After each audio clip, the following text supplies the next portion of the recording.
Welcome to Dorman Products Saturn Ignition Lock installation video.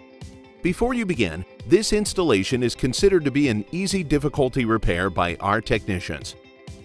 This installation will take approximately 20 to 30 minutes to complete the repair. Tech note: for display purposes, we have removed the steering column from the vehicle to best explain how to install. Start by disconnecting the negative battery cable. First, remove ignition lock bezel by gently prying it out using a plastic trim removal tool or similar tool. Then, remove column bottom shroud mounting screws and remove upper and lower shrouds. Turn ignition to accessory position. Lastly, press in ignition lock release tab using a small screwdriver or similar tool and pull lock out from column. To complete the installation, perform the previous instructions in reverse.